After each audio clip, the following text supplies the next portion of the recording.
The Homance Chronicles. The female equivalent of a bromance. So many poor choices. But so many good times. But so many poor choices.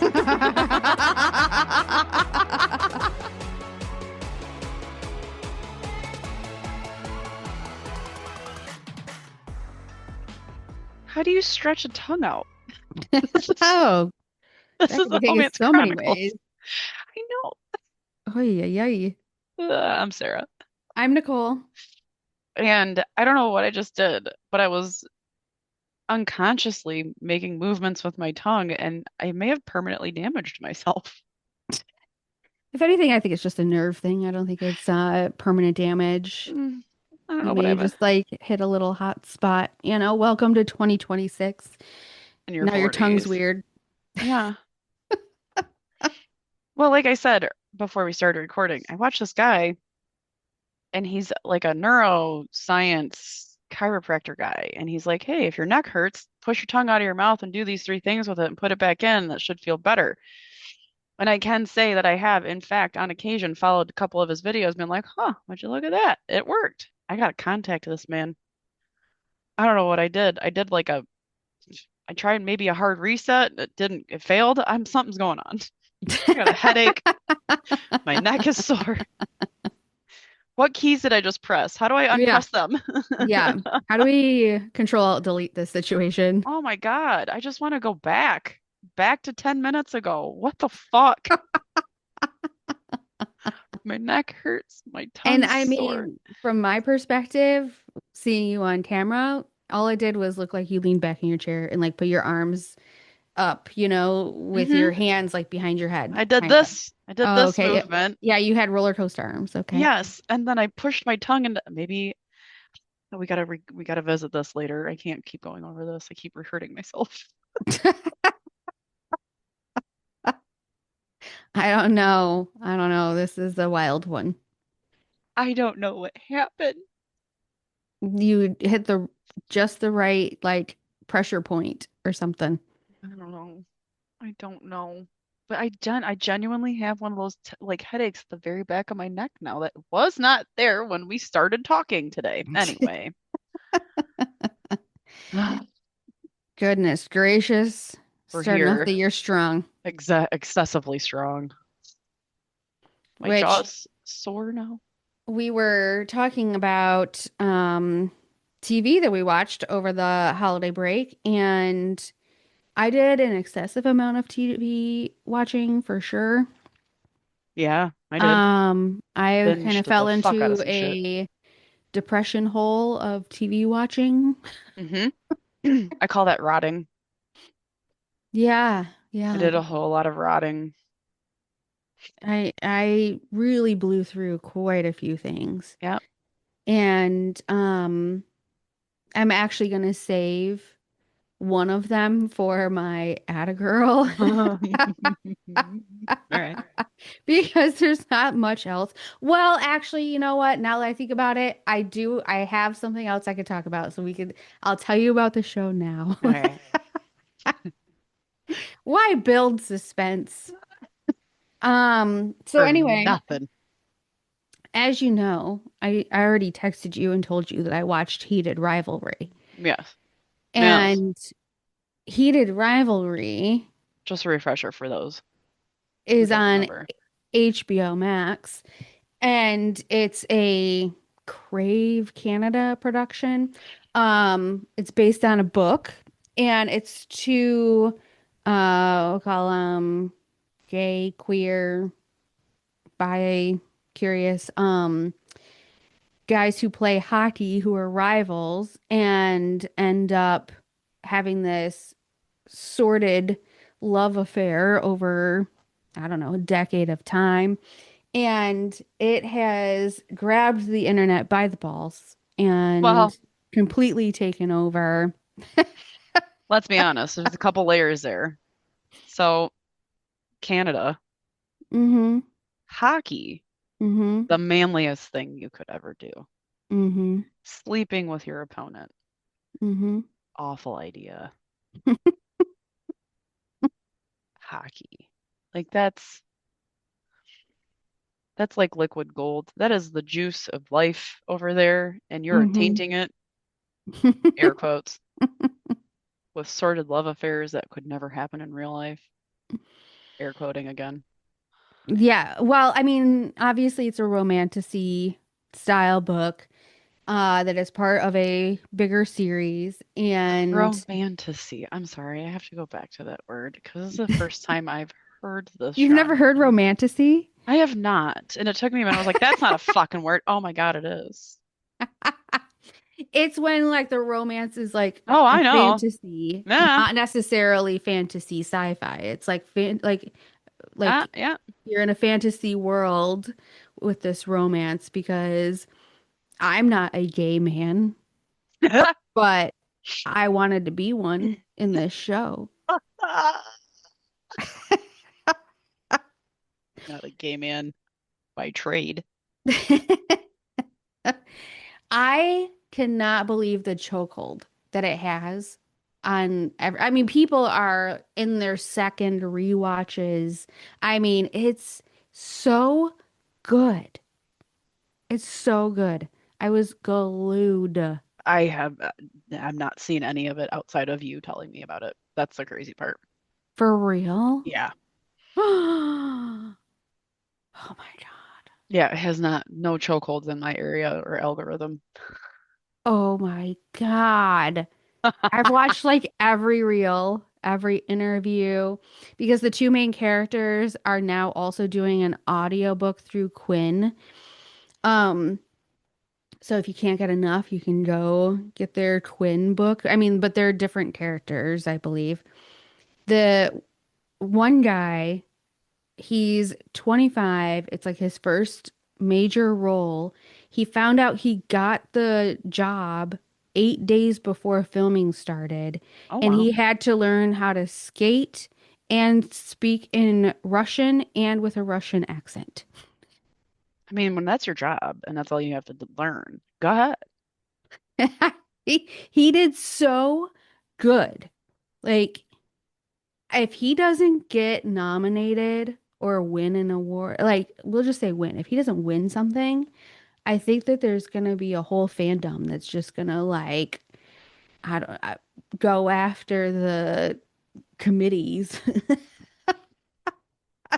because it's insane. Also, in real life, he's not as like dominant alpha as he plays as the character, and his character is like very, very sexy. I feel Oh, like and he got one of all these. bulked up. Him and the other guy, like they both got all like bulked up. Like, um, everyone's talking about his butt because he Okay, eat a lot. so Jacob Tyranny or Jacob whatever, Tierney, yes. he was in Letterkenny, which is Canada Core. Mm-hmm. So for him to go from Letterkenny to this, Well, Jacob Tierney is queer.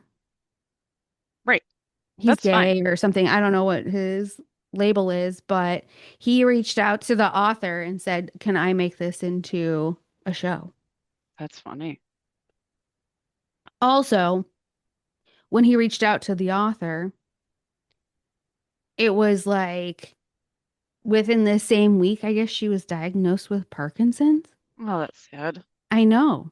And so, like, but amazing at the same time because what timing to give you a new, like, revenue stream, when you need, like, all this medical care.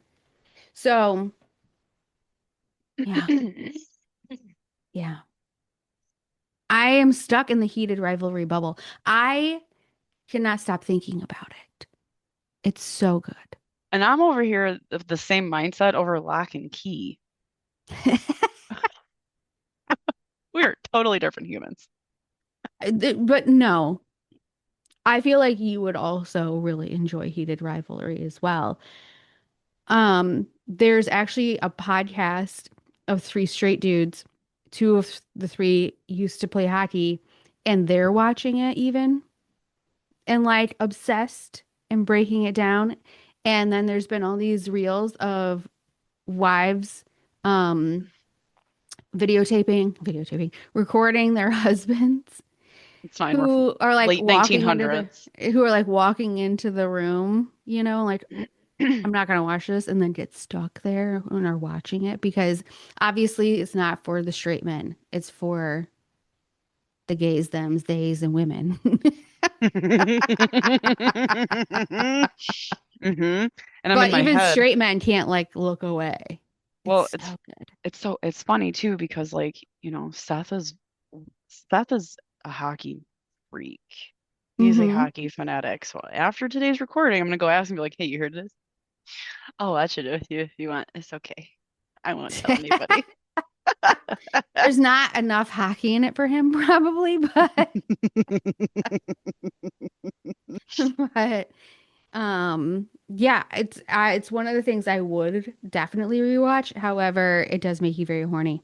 And if you don't have a partner, then it's meh.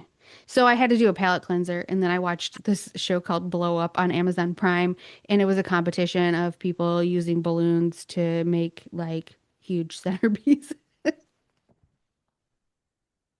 It's You know, It's Australian. you know, variety, the spice of life. I had to watch an Australian competition show where somebody would win from making a balloon scene. That's so funny. Guys, it's so funny. I gotta cool down. I gotta watch balloon centerpieces being made. Seriously, I was like, we gotta we gotta put something on where I feel like I can do other things and still like be somewhat productive and not just fall into this hole of obsession. But here we are. Because I watched, like I said, all of the reels, all of the interviews. Because Connor's story, I believe that's his name, the guy who plays the Russian guy. I mean, I'm obsessed with him.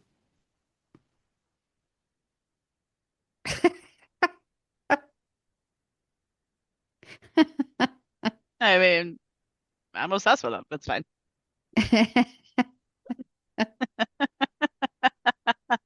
I Oh, goodness gracious. love it. So anyway, I got nothing else. I don't even have a story today. Just pure obsession. Oh, it's so funny. And I'm over here like, I watched a witch show, and then I watched another witch show, and then more magic. Like, that's my escape. I'm You're over gonna here. start. I'm gonna start peppering you with heated rivalry reels now, so it Fine, can baby. get into your algorithm. That's totally fine. Go ahead. I'll be like, see what I'm talking about. There were, how they have those bars that do gatherings to watch like reality shows, like they did it for Love Island and stuff, hmm where people all so they were doing that for Heated Rivalry. And so I saw a bunch of reels of people at bars who were all like reacting in real time to what was going on. I mean, I even like home by myself was like sitting here like clenched up, like almost jumped on the couch. Like it really pulls at you. That's funny because I was doing the same thing about magic. Yeah, you're kidding me. This bitch. But I That's guess that awesome. there's like a lot of middle-aged white women obsessed with it. And so Naturally. the thought process behind like why that is because the love story is so good and there's like a part of that like you really want.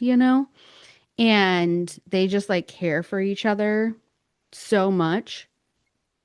And it's this kind of cat and mouse game for a while.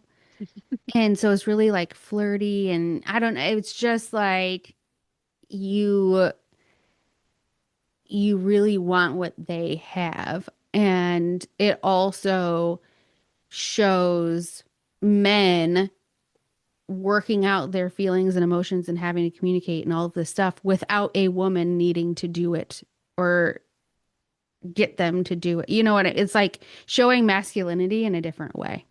No, I'm here for it. I hope it continues to be wildly successful. Is there another season approaching? Yes. Yes. Good for them. Yes. I'm so glad you get to continue this for another season when it approaches.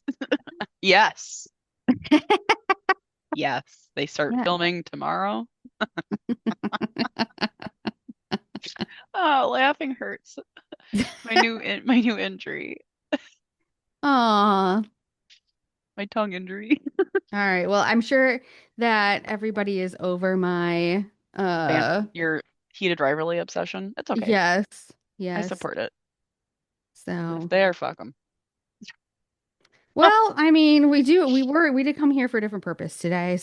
so Yeah, we did. And here we are. Ready? I am ready. Okay. So I didn't know really what to do today.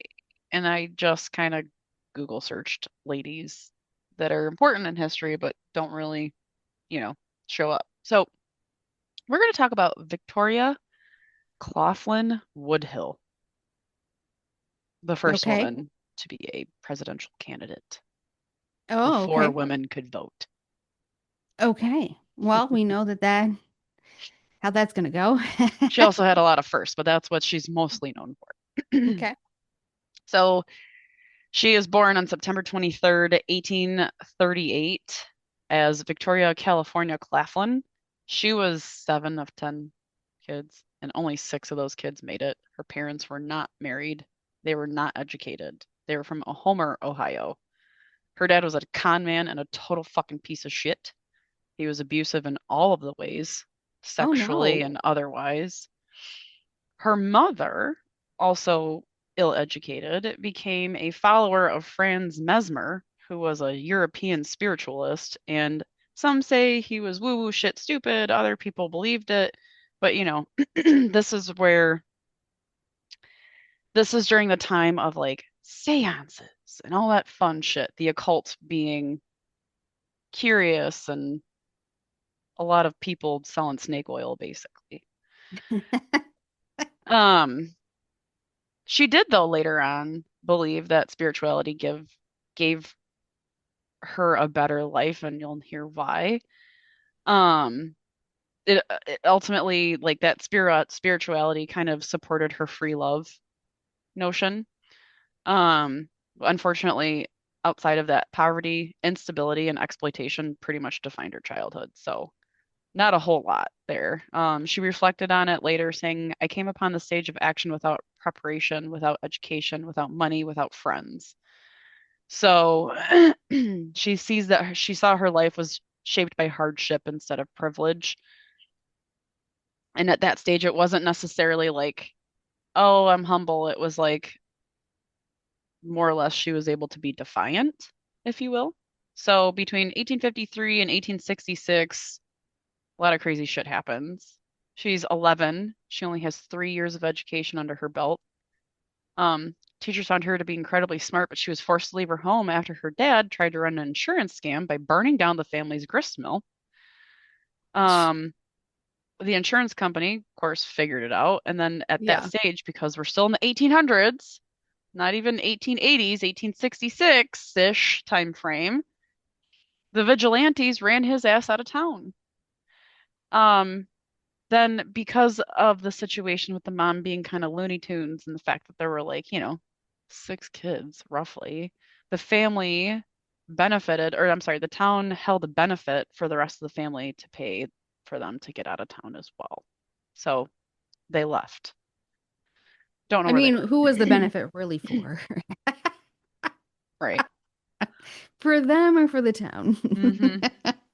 We will So help raise money to get you out the fucking door. exactly. Because I don't think that everybody was like cool with them. I think they were kind of like the WT outsiders. Everybody's A like, hundred bro. percent. They were the ones with the unkept lawn. And the kids that were dirty as fuck and never in bed. Yes. And somehow their bike was always on your yard. You know, I mean, How yes, many there's times have you run that shit over with a horse and buggy? Like 13. Next time I'm throwing it in the gulch. Like I don't know.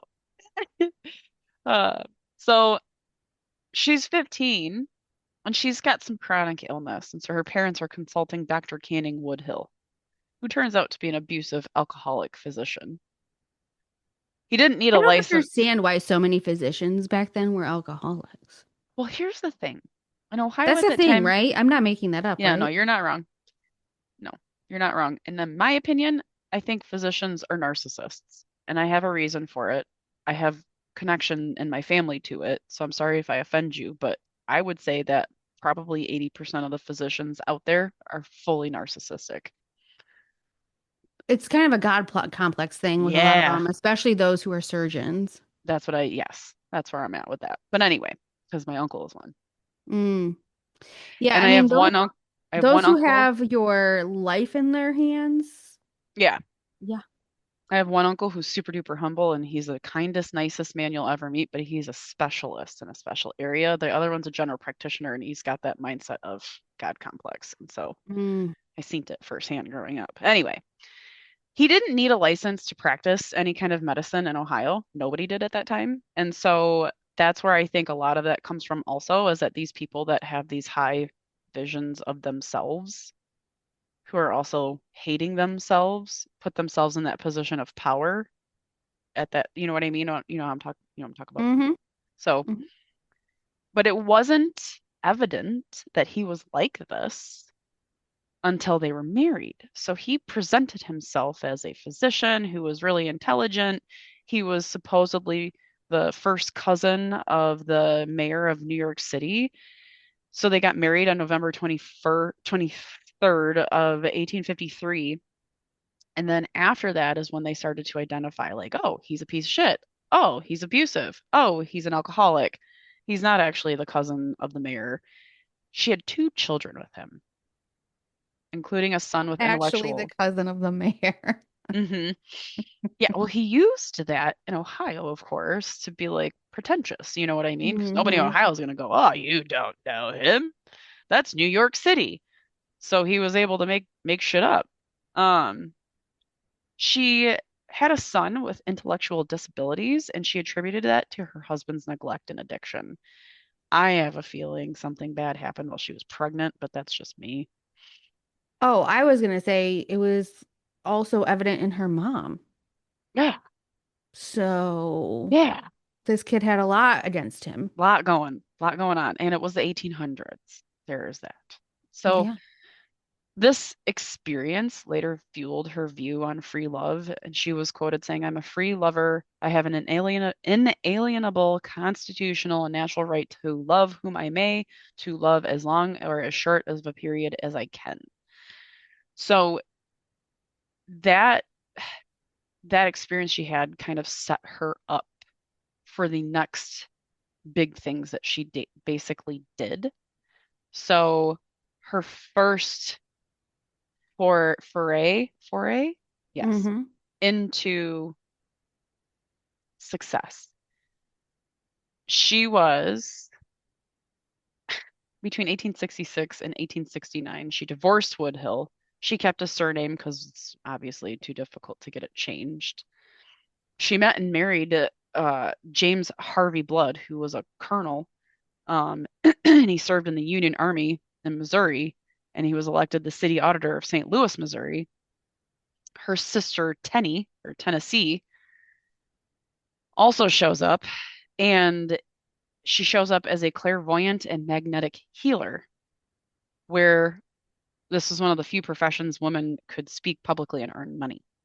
So remember, her Mm. mom is kind of a wacky spiritualist.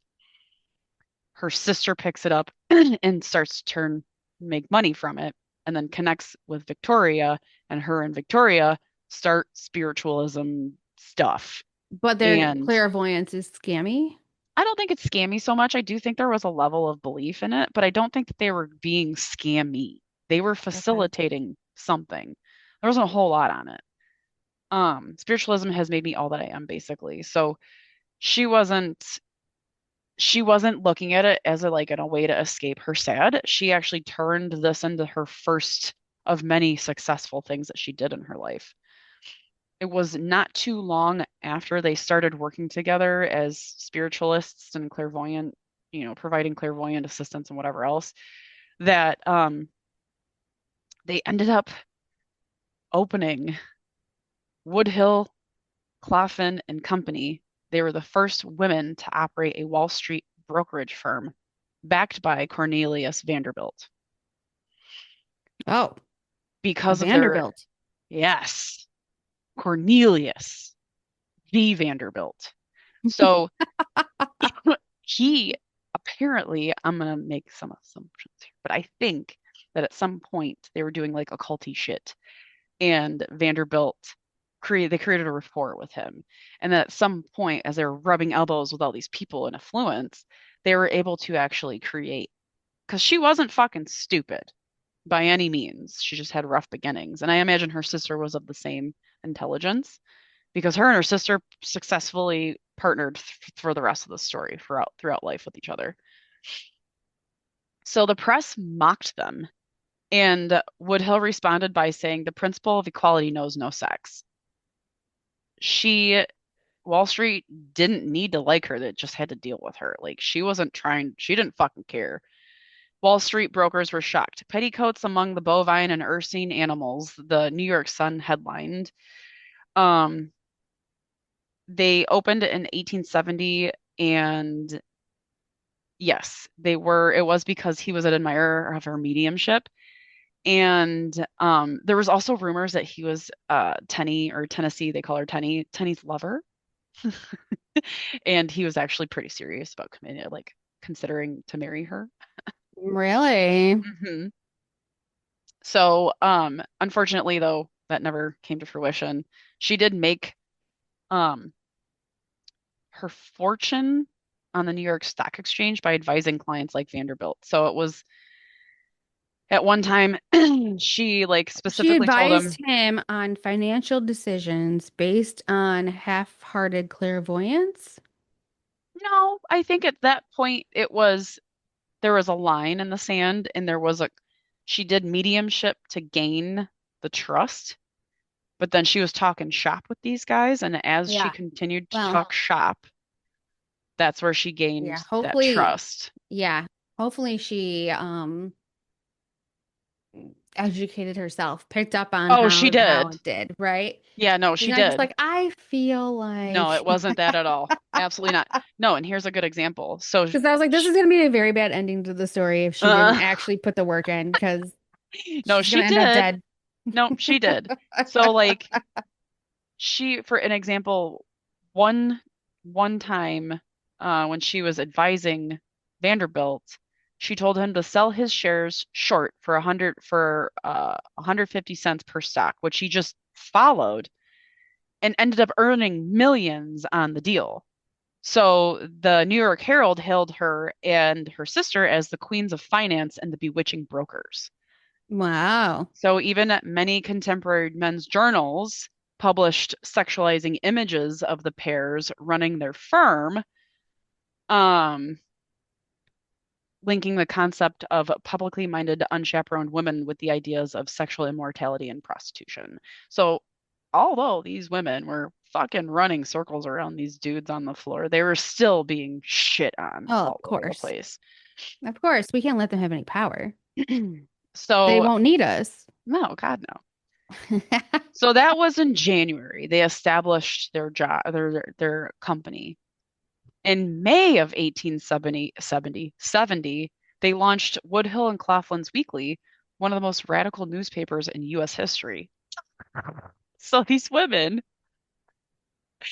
here, do this with your money, do this with your money. Now read all of this really important shit. We have a voice and you need to hear it.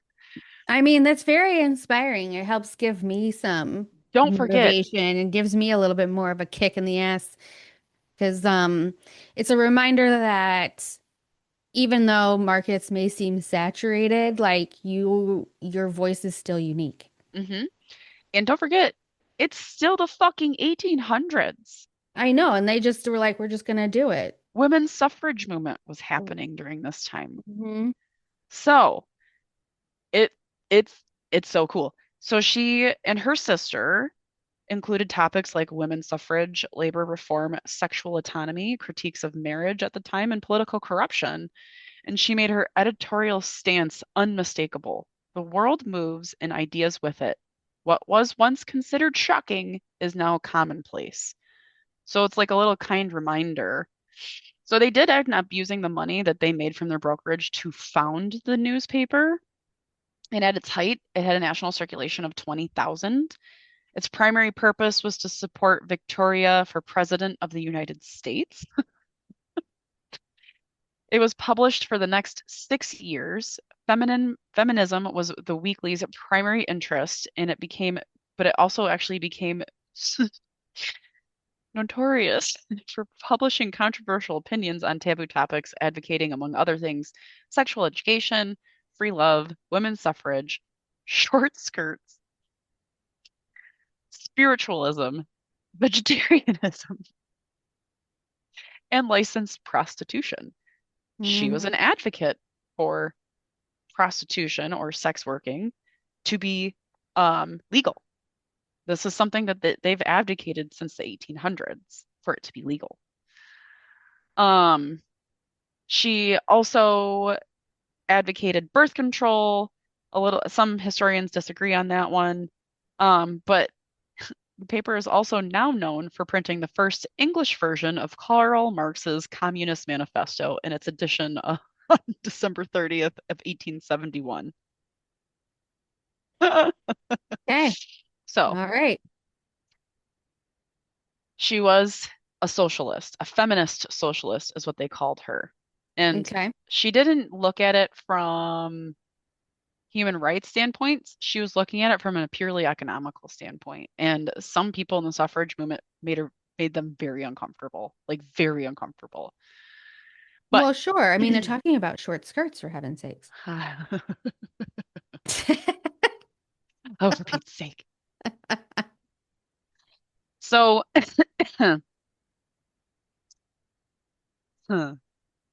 so in December of 1870, she submitted a memorial in support of a new departure to the House Committee. She argued out loud that women already had the right to vote, and all they had to do was exercise it because the 14th and 15th Amendment guaranteed the protection of that right for all citizens.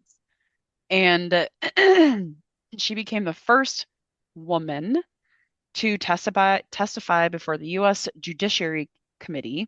U.S. House Judiciary Committee on January 11th of 1871, arguing just that. The 14th and 15th Amendments already enfranchised women.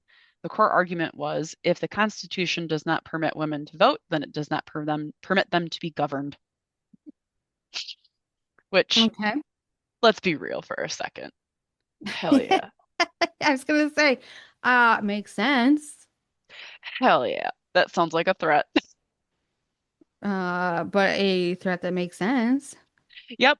And I'm quoting this one. This was legally audacious and terrifying to male lawmakers.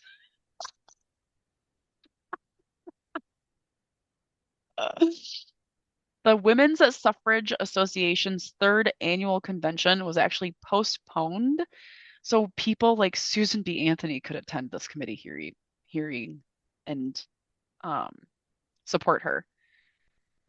She again published the notion of free love, also, which was that you should be able to love whomever you want.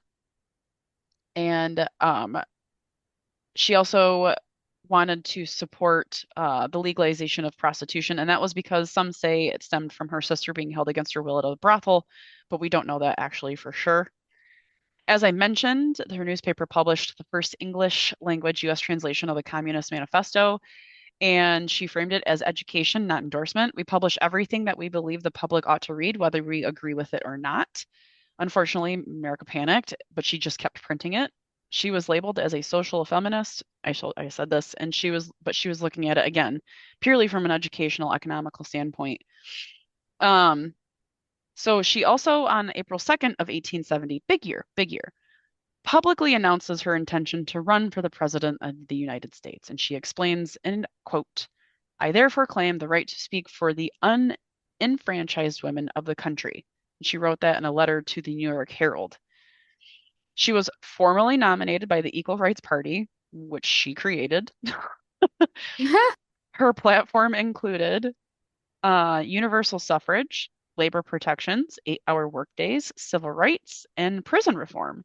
She knew the odds and did not care. I know my candidacy will provoke ridicule and abuse, but the principles involved is greater than my personal consequences. And that was written in 1872. It was also notable because Frederick Douglass, who I don't know if we all remember, but he was a black man, and he was a black man in political power. He was nominated as the vice president or her vice presidential candidate, even though he did not take part in the convention, nor did he acknowledge his nomination or Oh, play geez. any active role in the campaign. Oh my God. His nomination, although he didn't participate, did stir up a lot of controversy around the mixing of white and black people in public life and fears of mis or misgeneration, whatever. So the Equal Rights Party hoped to use the nominations to reunite suffragists with African American civil rights activists because the exclusion of female suffrage from the 15th Amendment 2 years earlier had caused a substantial rift between the groups. Okay. So, I mean, it was a marketing ploy, obviously. Yes. But I mean, there's still an aspect of like, good for them, even though I guess he didn't get on board himself. Like, I see where the thought was, you Oh know? yeah, I see the strategy. kind but pushy. Hey, you want to Yeah, do this? I'll see you then. Thank you. yeah. Voluntold. So in November of 1872, just days before the election, she and her sister are arrested under the Comstock Act for mailing obscene material exposing a prominent preacher's hypocrisy. So in 1872, earlier, um, the Weekly published a story that set off national scandal and preoccupied the public for months. And this is me quoting directly from the Wikipedias. Henry Ward Beecher, a renowned preacher of Brooklyn's Plymouth Church, had condemned Woodhull's free love philosophy in his sermons, but a member of his church, Theodore Tilton, disclosed to Elizabeth Cady Stanton, a colleague of Woodhull. So Elizabeth Cady Stanton was of the suffrage movement, that his wife had confessed Beecher was committing adultery with her. Provoked by such hypocrisy, Woodhull decided to expose Beecher, and on November 2nd of 1872, she and her sister and her husband Blood were arrested and charged with publishing an obscene newspaper and circulating it through the United States Postal Service. There was a raid, 3,000 copies were found. The content of the issue was that the preacher was cheating and he was a hypocrite. And she named everybody. She spilled all of that tea fucking publicly in this article. I love it. Me too, so much. I love it. Oh. Me too, so much. And I forgot to find it because I wanted to read it. But the I sisters. mean, I shouldn't get so much joy. Oh, I get so much joy from this. There's layers of happiness here. I'm There's like sitting here thinking like, okay, well, she blew up that family and then that wife, did she know? Did she not know? Yeah, when it's a list long, the wife knows, right? So I guess it's more blowing up his reputation yeah, than blowing and up the his church marriage. and all of the shit. Yeah. All of the shit. So they were both held in Ludlow Street Jail for a month, and they were in a jail that was normally reserved for civil offenses, but like also more hardened criminals. The self-appointed moral defender of the nation at the time, Anthony Comstock, raised questions. Um, oh, he was the reason they got arrested. And the opponents in this situation raised questions about censorship and government prosecution. Like the government shouldn't be able to prosecute her for publishing a story of factual proof, right? Like they have proof. Well, yeah, I mean, if anything, maybe it's just like defamation or some sort of Yeah. like Well, now, right, but back then, emotional hardship or something, it's but the 18 fucking 70s. They I don't have those know. words. Come on. The three were actually acquitted on a technicality only 6 months later, but the arrest prevented her from attempting to vote during the 1972 presidential election. With the arrest and the with this arrest and the acquittal, it propelled Congress to pass the 1873 Comstock laws, which I did not look into them. I don't know what that means, but I'm assuming it's going to be something around the government cannot interfere with whatever. We've talked about him before. Probably. I'll do a quick reminder Google search. Thank you. Comstock laws, right? Yep.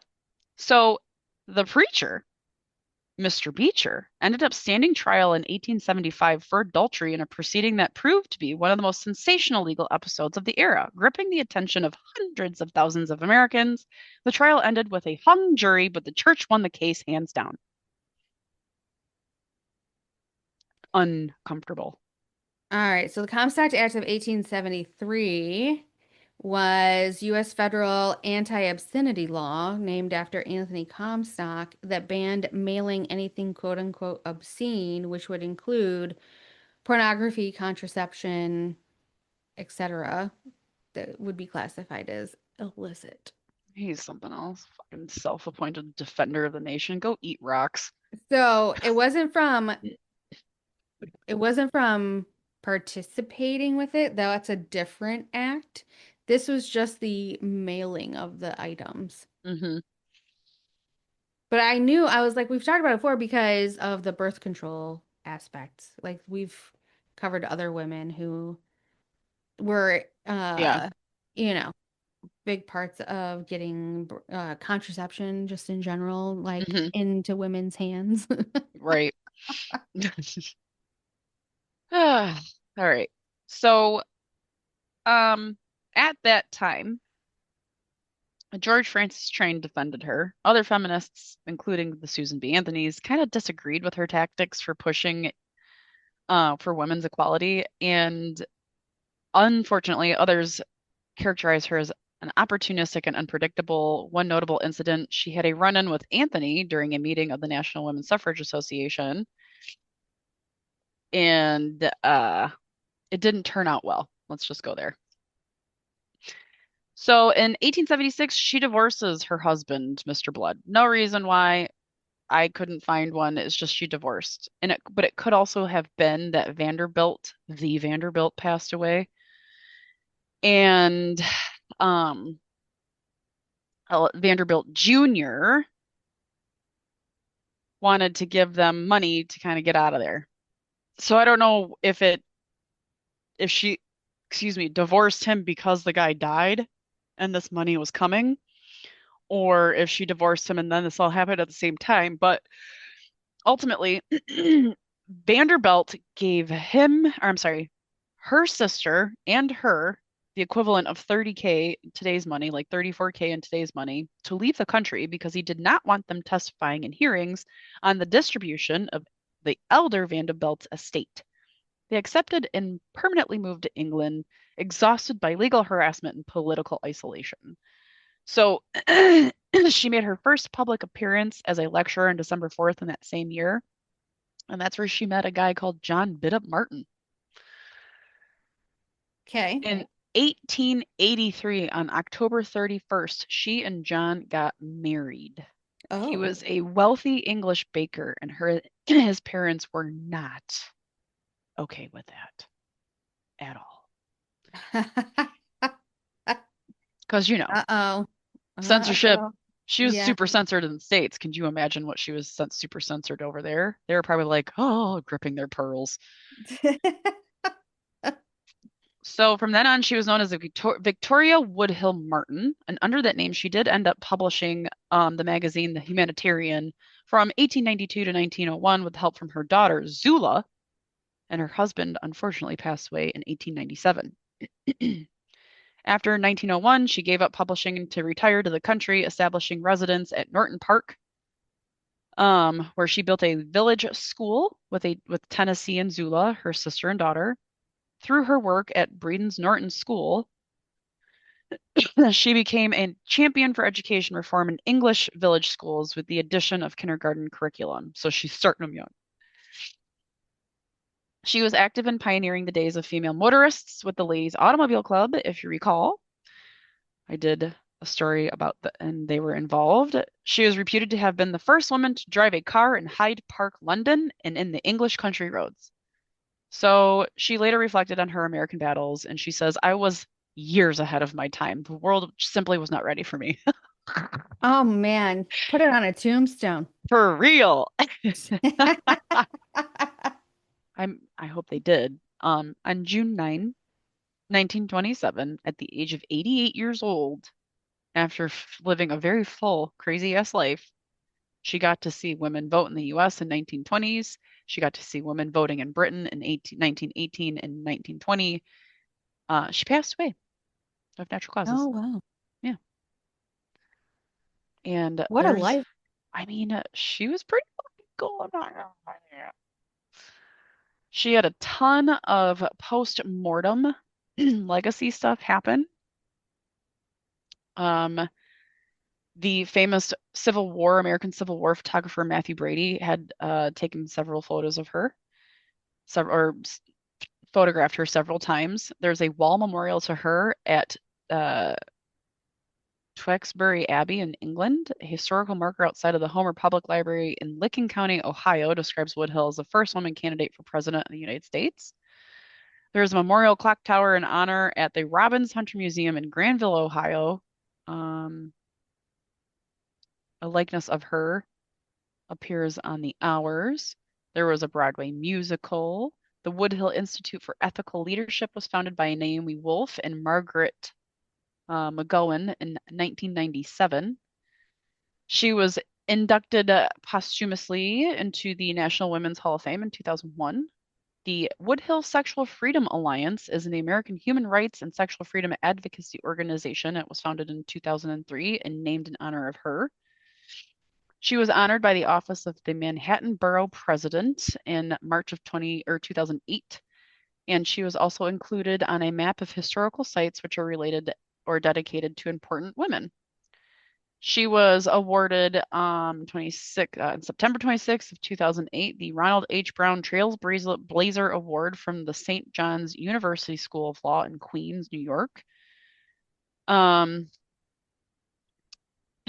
Mary L. Schreier, owner of the registered trademark Victoria Woodhull and a great-great-granddaughter of James Blood, stepson, Jesus fuck.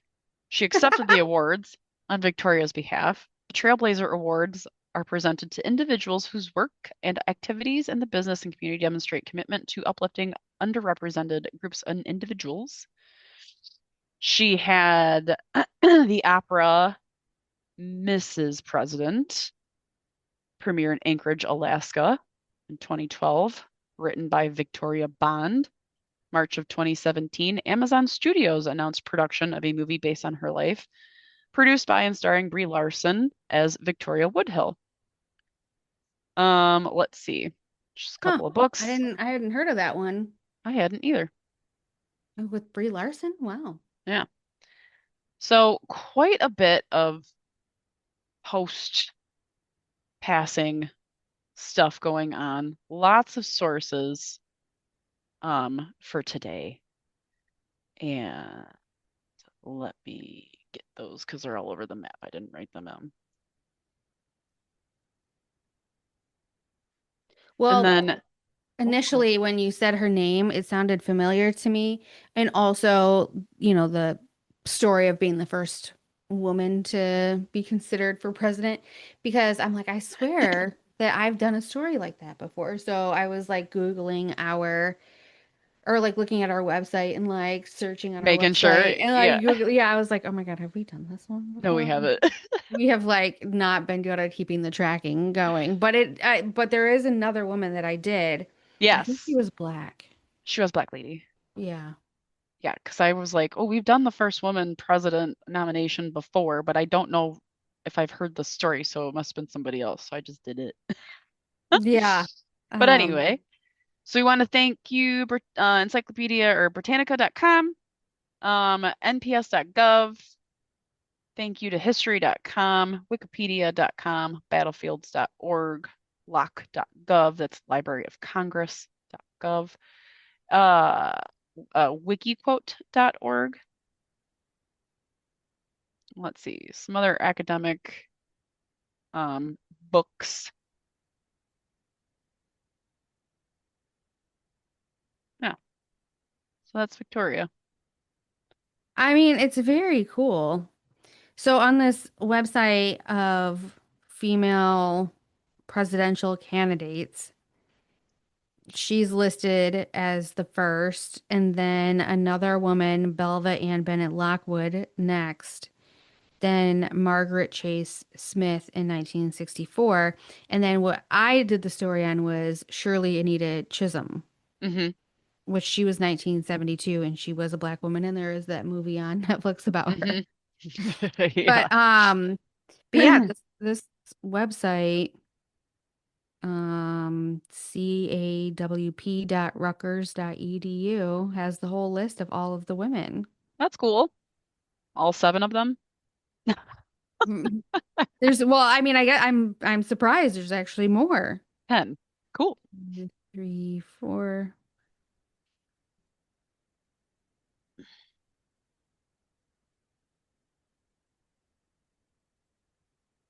Yeah, somewhere around closer to like 20-ish.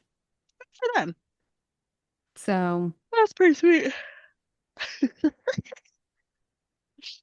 so yeah. Anyway, well, that's an interesting story, a good find, a great Google results search, you know? Yeah, she had a lot going on. Truly. A lot Yeah, going on. and I mean, she's right. She was ahead of time. Nobody was really ready for her. No, nope. September 23rd. Is that a Virgo? No, It's a cusper, I think. I I think think you're it's right. on a cusp of Virgo Libra. So that checks out. Aggressive masterminding. So, yeah, I mean, if you want a woman to take over the world, more than likely they're going to be a Virgo. Hopefully it is because I appreciate Uh, them. Beyonce is. So, Yeah, I don't like Beyonce. I decided it. I'm standing on my business. I don't like that lady. I am not a huge fan of Beyonce. Not saying that she's not a good songwriter or singer or performer, because she is. Uh, but she is a woman about business. Mm-hmm. Man, I Doesn't can. mean if I like her, I'm a fan of her music or not. She Mm, is a yeah, business lady. I would agree with that. So, anyway, I guess it's at a girl time, It is. which is when we pat ourselves on the back for something good that we've done or something good that's happened to us. And in an effort to come out of a couple of weeks of seasonal depression and being molded to my couch and a lot of TV watching, I actually on Friday I went to a family party. Saturday I went out. I went to a comedy show and dinner. And then yesterday I got my nails done. And the main event here is that I organized my Christmas stuff because over the years it had outgrown the containers it was in. Mm-hmm. You go to And hodgepodge of shit. yes, and then when this year when I went to go decorate, I had like forgotten I had things. Obviously, I had moved as well, and so I was just like, this is a problem. Um, yeah, took me longer than I thought it would. Good couple of hours. That's so funny. But I had successfully gotten out of the house and continued to stay productive in the house before returning back to normal work life world. So proud of you. Yeah, thank you. So proud of you. Thank you. And to think I was going to have heated rivalry as my Atta girl. I like yours. I like your new one better. Yeah, me too. Me too. Me too. So, Uh, my Atta girl, I could do so many different things.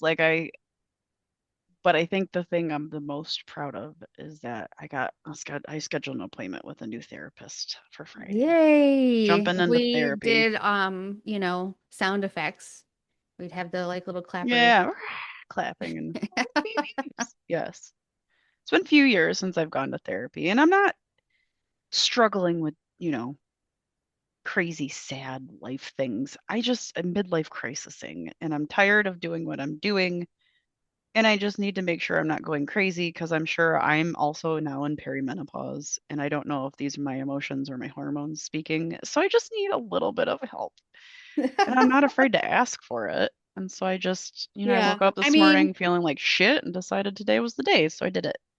I've told you this before, but just as a nice reminder for anybody who happens to listen, I told my therapist that I was having a midlife crisis when I was 40, and I was like, that seems too young to be having a midlife crisis. So I didn't even call it a midlife crisis. I just was like, I don't know what my purpose is. And she's like, that's a midlife crisis. Oh, that's funny.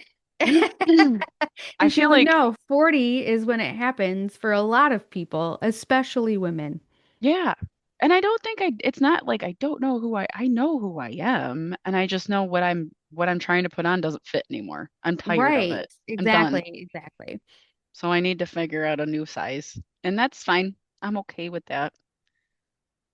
Well, good. I mean, therapy has tended to hold me accountable for a lot Right. of things. And that's what I think I need. And I'm a very supportive partner. There's nothing bad or wrong happening there. He is in full support of me doing whatever it is I need to do. And I'm appreciative of that too. So I want to shout out to him because, sometimes this stuff is weird and scary when you have a person in your life to admit that you are not doing well, mentally speaking. So Hmm. that's one of the things I personally struggle with is sharing and being vulnerable, which is seemingly odd because I do it a lot, but it's because I'm with Nicole and Nicole and I have that ability to bring that out of each other. But outside of Nicole, a lot of people don't know what the fuck I got going on because sometimes I don't even know. So it's, don't be afraid to jump into therapy and do what you need to do and tell people what's going on because really this is where you figure out who's actually supposed to be here with you and who's kind of just like a stage 5 clinger that needs to go pink. And I mean, for me, my stage five cleaner could be my like own personality some days. My own worst enemy, get in my own way. So, It's yeah. me. And Yeah. I mean, nobody is really people will be honest with you, but like nobody's really gonna like give you the amount of time or space for you to just be talking about you for the full Yeah. hour. Like you can talk to friends and family and stuff, but out of natural conversation, they try to relate or give unsolicited advice or whatever the Hmm. case may be. And then before you know it, you've moved on because you only have so much time to like catch up and you're like, wait, I still don't feel resolved here. Yeah. Yep. And I've recognized that I'm seeking resolution and I don't want to burden my circle of people with this constant swirl of conversation I want to have. Mm, So I'm going to go and pay somebody to help me sort it out and set goals and be accountable for them and, unstick myself. mm-hmm, mm-hmm. So more to come. Okay, well, I am very proud of you for doing that. Thanks. And if you guys liked what you heard today, please rate, review, subscribe. You can find us on Instagram at homance_chronicles. And you can send us a Hoe of History to our email at homancepodcast@gmail.com. And the Homance is out.